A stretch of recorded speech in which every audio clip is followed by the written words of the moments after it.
Proposition 125 asks voters whether they want to allow grocery stores and convenience stores to sell wine starting next March.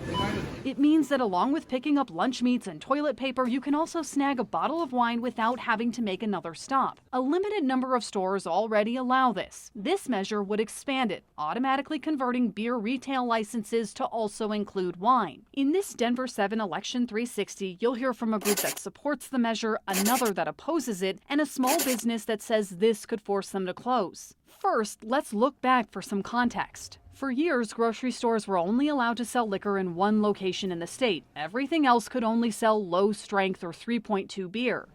In 2016, however, that changed with a Colorado Senate bill dubbed the Great Compromise. Part of that compromise was that the grocers got a limited amount of licenses, full-strength licenses, beer, wine, and spirits, over a certain amount of time. First, grocery stores could have 5 liquor licenses statewide, then 8, then 13 and 20, and finally unlimited licenses by 2037. Now with the latest proposition, another potentially big change. Full-strength beer has been a wild success in grocery stores. Consumers love it.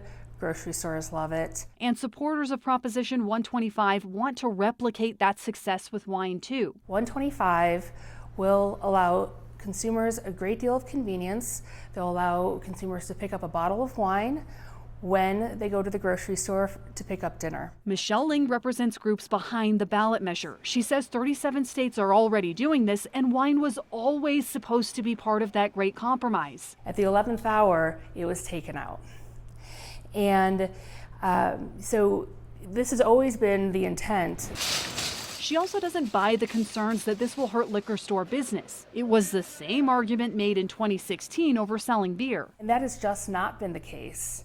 So in fact, we have 10 more liquor stores today. In the end, she says this measure is about one thing: convenience. We're standing in Joy Wine and Spirits on 6th and Marion in Denver, Colorado. My dad owned this store since 1963. At small liquor stores across the state, We're gonna maybe show you something that you might not know about. buying a bottle of wine is as much about the experience as the taste. What we're gonna offer you is a very personal experience. You're gonna come out feeling confident in your purchase. Owner Carolyn Joy worries that offering wine in grocery stores will result in less variety. And there's one buyer. So that one buyer is going to be buying for multiple stores, and you're gonna see the same things. When beer was allowed in grocery stores, Joy says sales dropped dramatically, but they were able to adapt by selling more craft options. For wine, though, it's a different story, so she's worried. For my business, this would be very devastating. There's about 1,600 independent mom and pop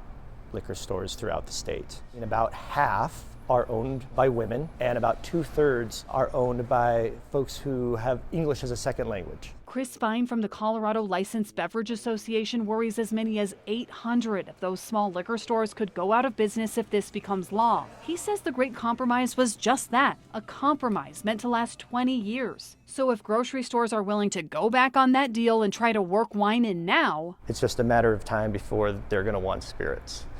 This is, again, just about greed. It's not really about consumer convenience. big money is being spent on this ballot measure. Instacart, Whole Foods, Target, Safeway, and Kroger have all kicked in millions on this campaign. For retailers, it comes down to convenience, but liquor stores say that comes with a cost. In November, it will be up to voters to decide which of those principles matters more. Megan Lopez, Denver 7.